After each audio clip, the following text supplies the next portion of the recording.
I'm falling in the depths, trying to.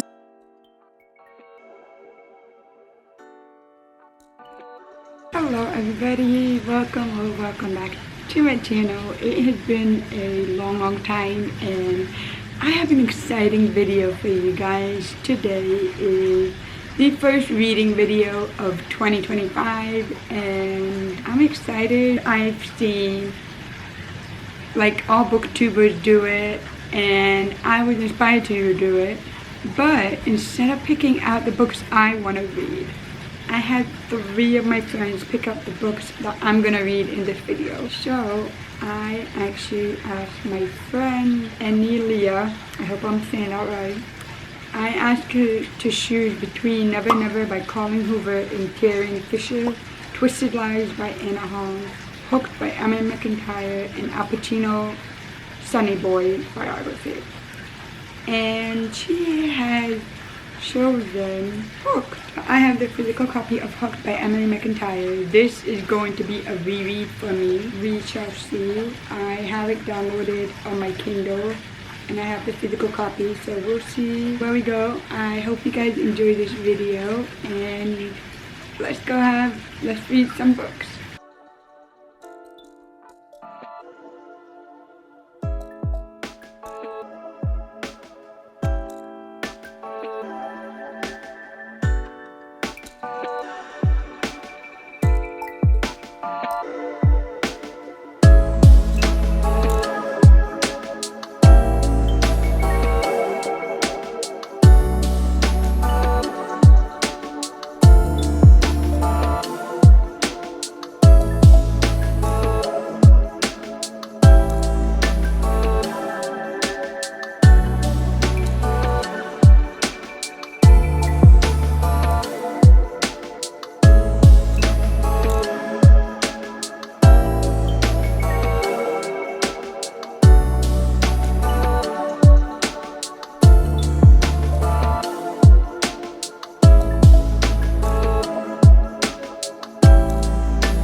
everybody. So you saw me reading yesterday, but I didn't really say anything because I was reading.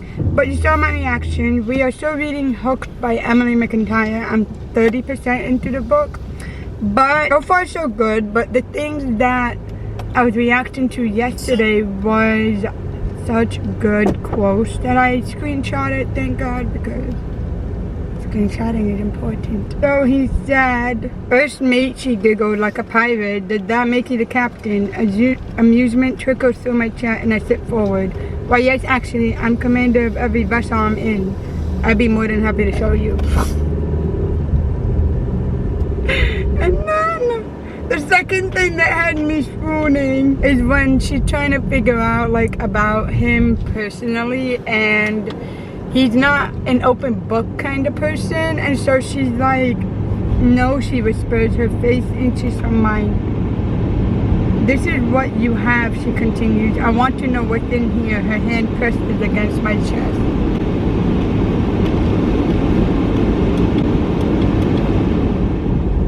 No, keep the air conditioner on. I got hot. I got a little bit hot. Now I'm on chapter 15. I haven't even read anything yet, but I have been doing audiobook, and it is so convenient, especially when you're doing so many things at once. I love it so much. But I have the audiobook on Libby, which again, it's not sponsored, but Libby, if you want to sponsor me, please sponsor me. But basically you can access to a lot of books. Some of them have wait time, some of them do not. They have the physical books, and you can directly download it from your phone, or you can have it directly sent to your Kindle when it's your turn to read the book.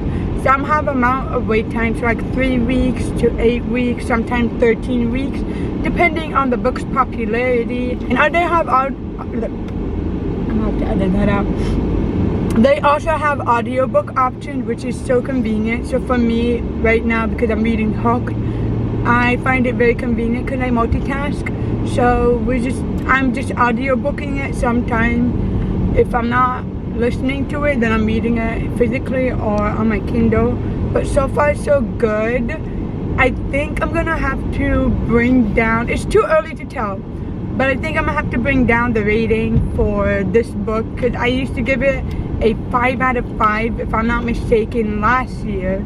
But this year I think I'm just gonna bring it down a rating or two, just because yes, we're 30% into the book, but I'm not really enjoying it like I did last year. So we'll see if that changes or not once we reach the 50% mark, maybe 70%.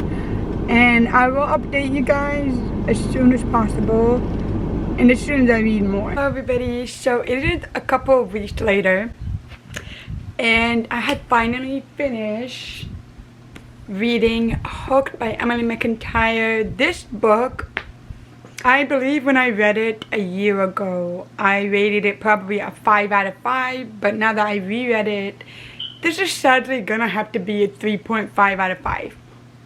Now, a 3-star rating is not a bad rating. I did enjoy it, but there was some aspect where I was just like, hold on. Like, that just kind of took me away from it. Also, I kind of saw Wendy as insufferable. I don't know if it's just because of her being naive, or if it's because of her innocence, or like, she just really was insufferable, and I don't know why. But I did like James, and I imagined James as Captain Hook from Once Upon a Time. I put a picture on the screen of him. If you know, you know. And that's what made it so bearable. But other than that, the plot line was great. Like, I liked it. I liked the plot line. I didn't like love it. I liked the plot line. I liked James. I just didn't like our main female character. She's just really, I don't know what it is. So one book down. Thank you, Nita, again for suggesting me rereading this book, cause I'm so glad I did, cause like I had to audio book this. I read it on my Kindle, a little bit on physical copy, but yeah, 3.5 out of 5 stars for me. This is not my favorite, but I enjoyed it. So second person that I asked to choose a book for me is actually my best friend, Rachel. I asked her to pick between The Love Hypothesis by Ali Hazelwood, Light Lark by Astor, The Deal by L. Kennedy, and Star Wars Leia, Princess of All Dawn by Gray. So she chose Star Wars Princess Leia by All Dawn. You guys do not know how I'm excited I am to read this book. I have it ready on audiobook. I have it downloaded on my Kindle, so I'm so ready. Although I am leaving now just for a few hours, you can bet I'm taking my Kindle with me just in case. So yes, Leia is now next. Can't wait for this one. Let's go. I mean, like, I'm so excited. Honestly, I've had this book for years. I think I only got like 1, 2, 3 chapters in, and I kind of like DNF'd it. But now it's been years, and I'm excited for this book. She does look a little bit thick, but she's not that bad. She's like 300 pages, but I feel like that's a little bit big for this. I don't know if I'm wrong. Let me know if I'm wrong. But I'm excited. She is my favorite. She's like, Leia is literally my favorite aspect of princesses and like strong females. So I'm really excited to read this. Yep, let's go.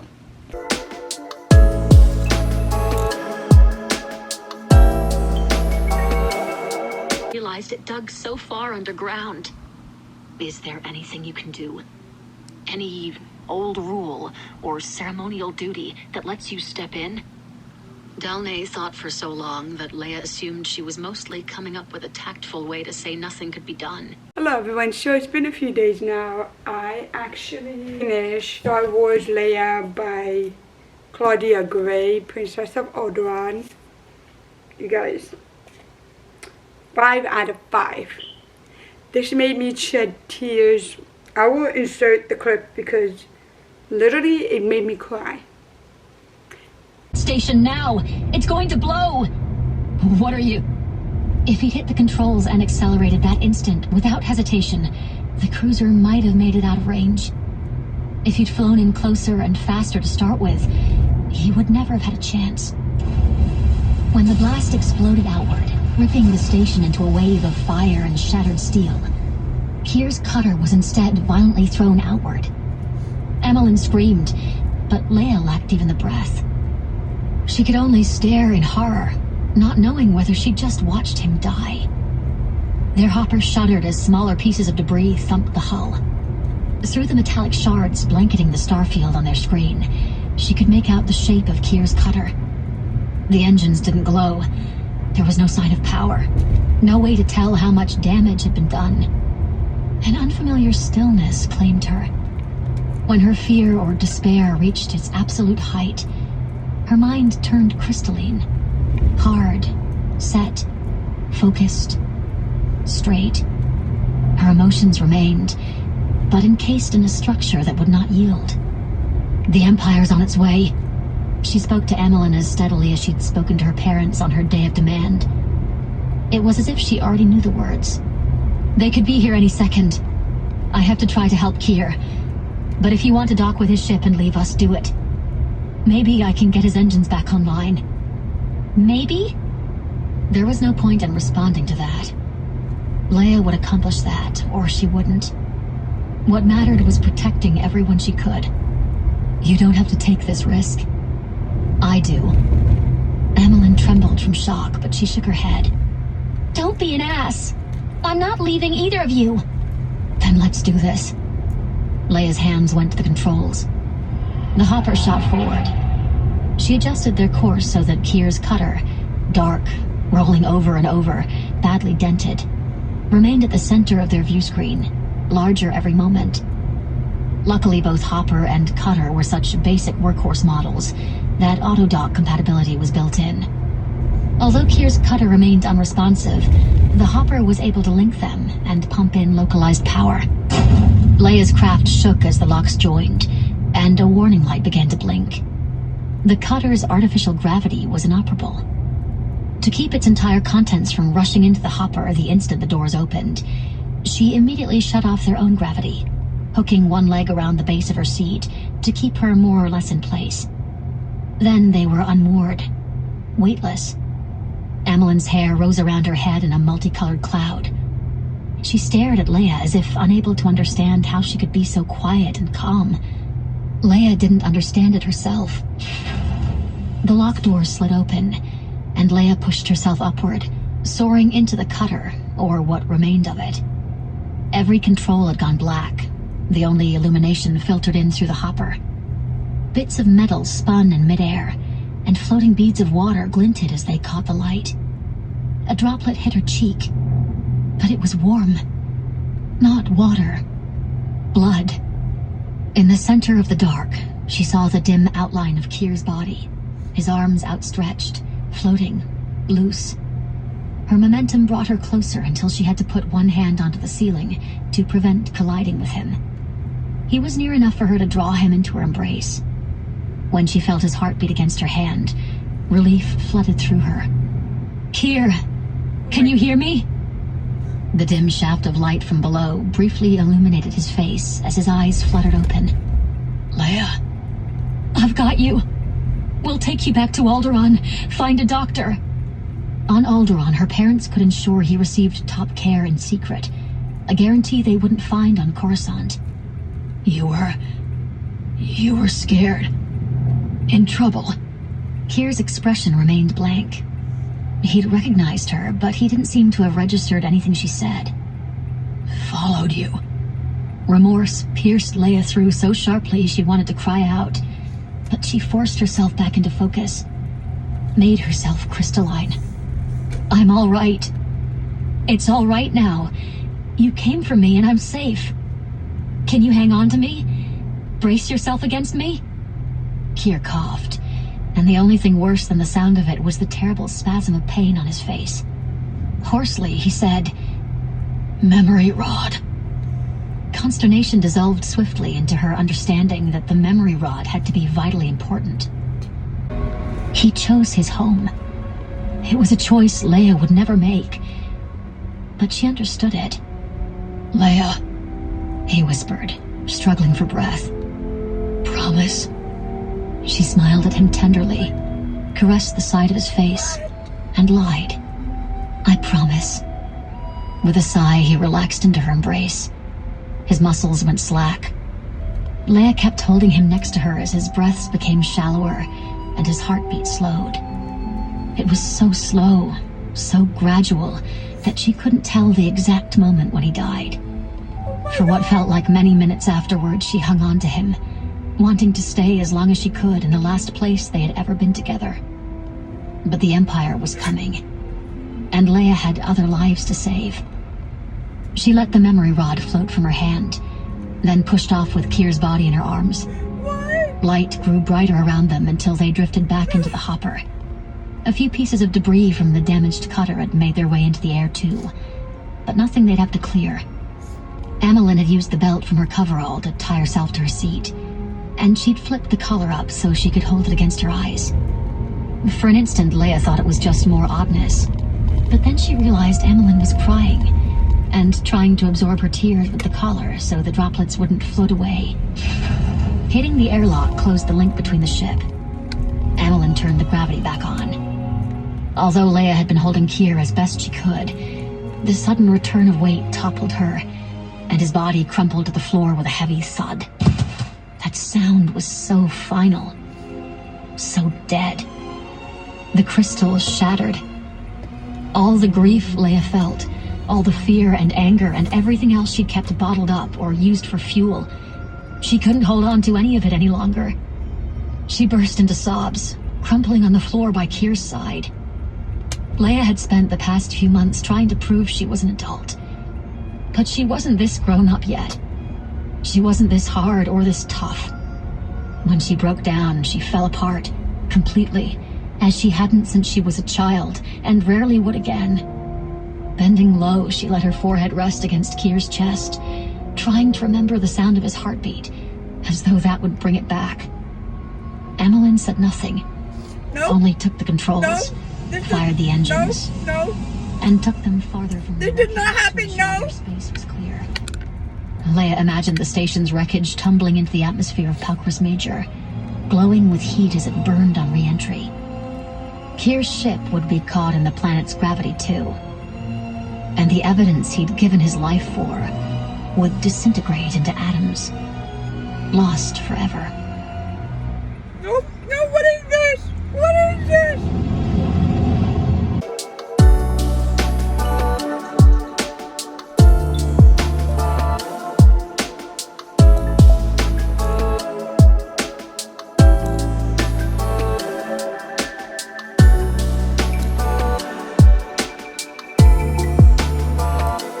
And then I searched if this book was canon in the Star Wars franchise.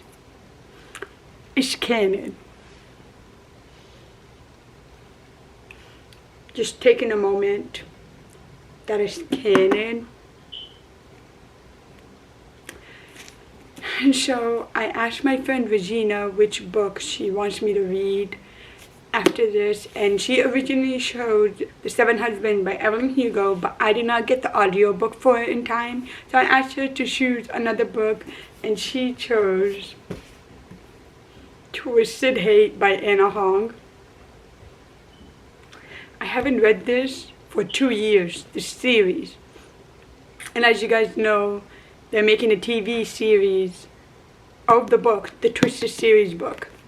I forgot how the banter in this book.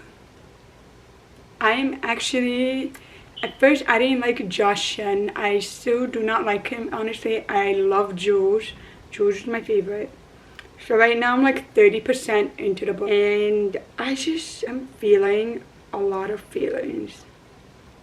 Like I'm going from my Kindle to like audiobook on Hoopla. Okay, my screen is not gonna cooperate.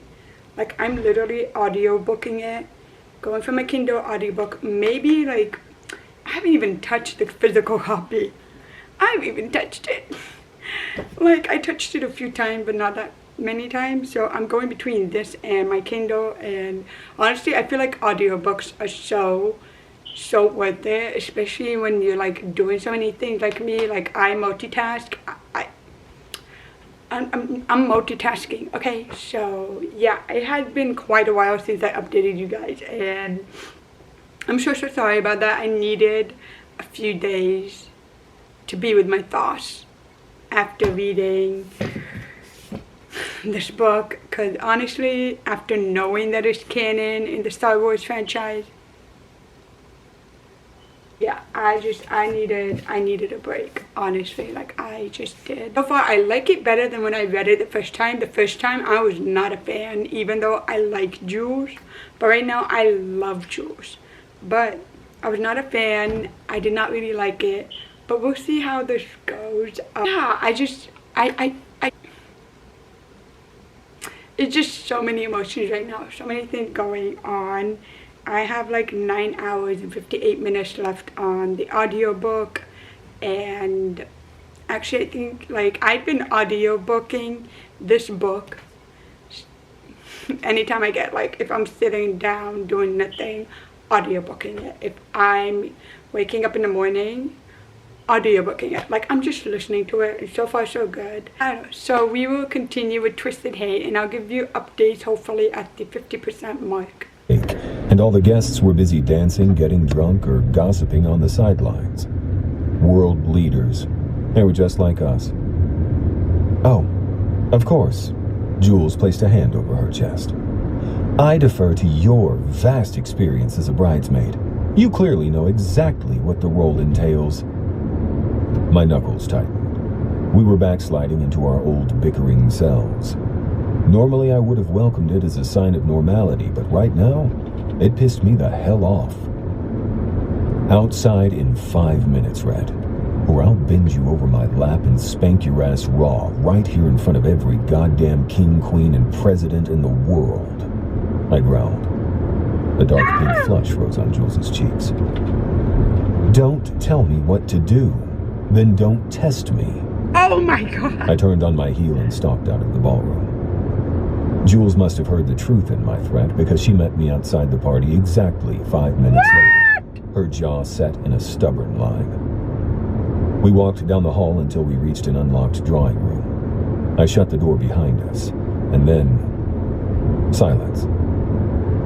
We stared at each other, the air heavy with old hurts and unspoken words. "You've never thought I was good enough. I heard what you said to Ava. So what changed besides sex?" My irritation at seeing her with Asher slowly drained away, replaced with guilt and shame. I hadn't known Jules was listening, but I still felt like an asshole for what I said. "What do you want to talk about?" Jules asked, her tone as stiff as her shoulders.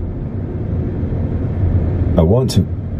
I hesitated, wishing I had something more sufficient than words. "Apologize." Once upon a time, delivering an apology to Jules Ambrose would have been as painful as cutting out my own tongue. Now, the words tumbled out with relative ease. I understood why Jules was upset. She was right. I'd been an asshole.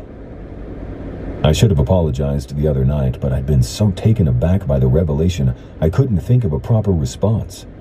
Not only to what happened with Ava, but to her follow-up questions. So what changed, besides sex? Everything. Oh my God! That was what I should have said, had I not been too blind to see it and too chicken shit to say it. Ours started as a sex-only arrangement, but it had never been about just sex. Even when I thought I hated her, I was already softening toward her. Every smile, every laugh, and every conversation chipped away the image I'd constructed of her in my mind until I was left with someone I didn't know, but couldn't bear to let go of. "You already apologized," she said. "No, I didn't." I took another step toward her. "I'm sorry for asking Ava to end her friendship with you. It was fucked up." Jules looked away. "It's fine." "It's not. Even if I didn't mean for you to hear it, you did. I hurt you, and I'm sorry." She shook her head. A tear cascaded down her cheek, glinting silver in the moonlight, and something in my chest cracked. "Once upon a time, you'd have never apologized." "Once upon a time, I was a dickhead." "Who says you still aren't?" A small smile curved my lips, but it disappeared when Jules spoke again. "What are we doing, Josh? This is supposed to be just sex." That was what I kept telling myself, too. But I was damn tired of pretending our arrangement hadn't evolved into something that couldn't be constrained by rules. And the thought that Jules believed I was using her for just sex, even if she'd consented to it, made my heart twist into a brutal knot. I didn't have a problem. You guys, I had to pause it. This? How come I didn't like this when I first started reading the series? Because this is actual slow burn enemies to lovers. Oh my God. You know, I have to drive and I can't keep the camera on too long, so I will, turn it off for now, but I will see you guys at home. Because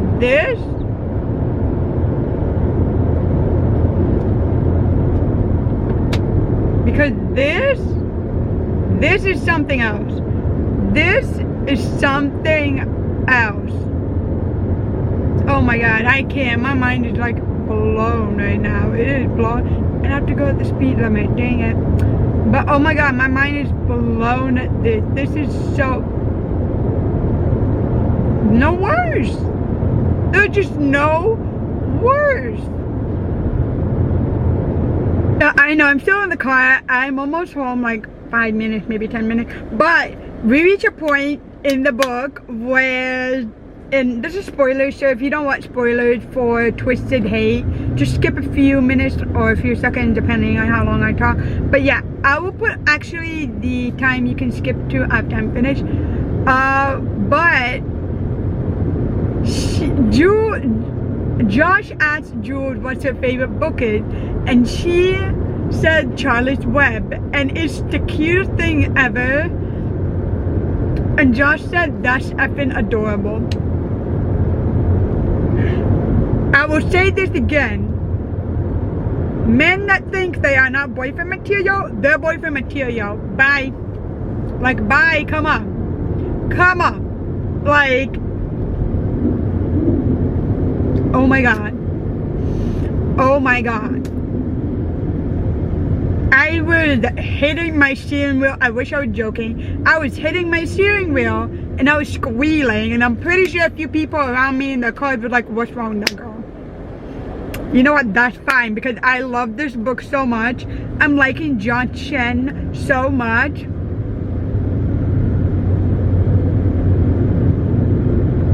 I need to go. I need to take a break. Actually, I need to go. I need to read the rest of this or listen to it, and I need a break after this.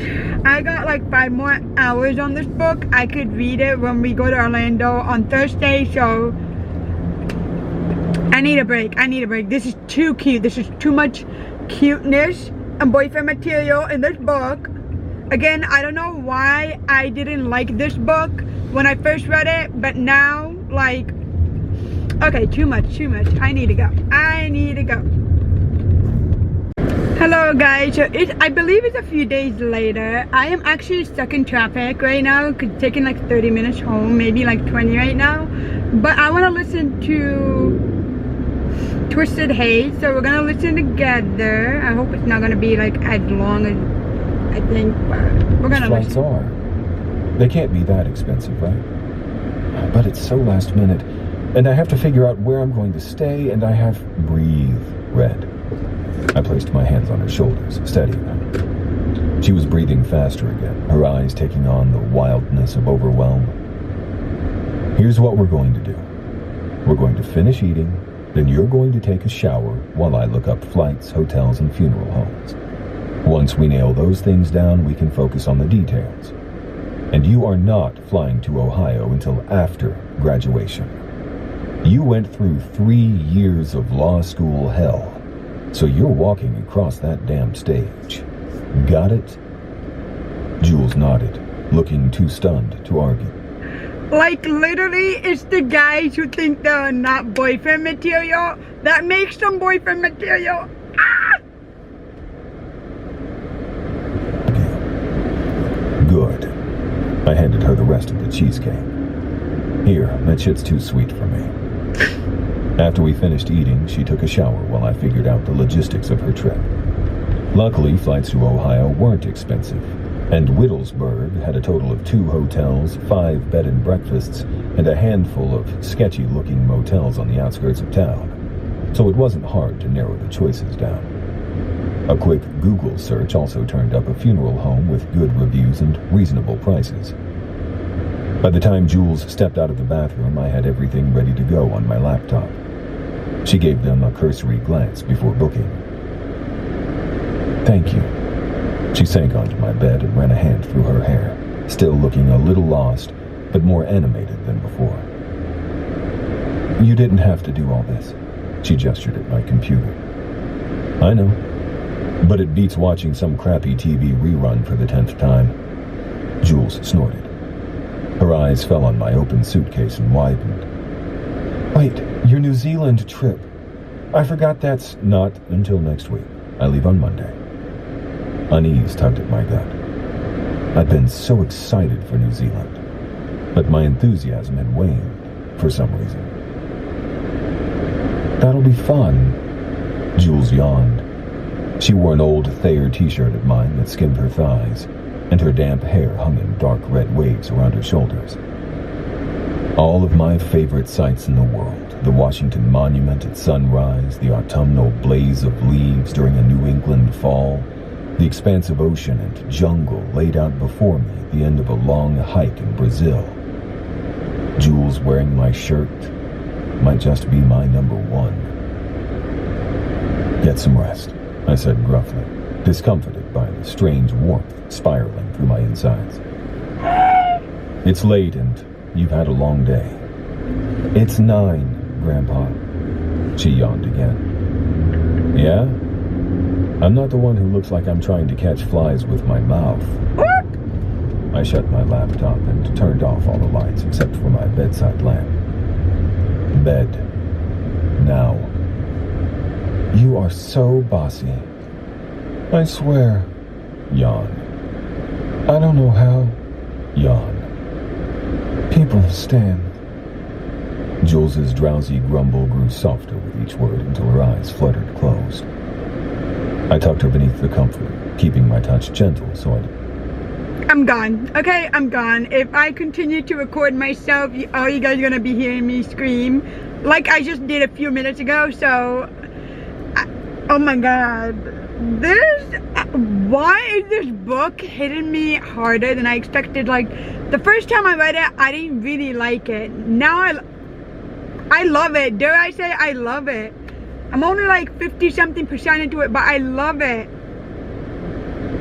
Oh my god, I need to keep listening. I'm gonna shut it off for a while. See you like maybe tomorrow if I continue to listen.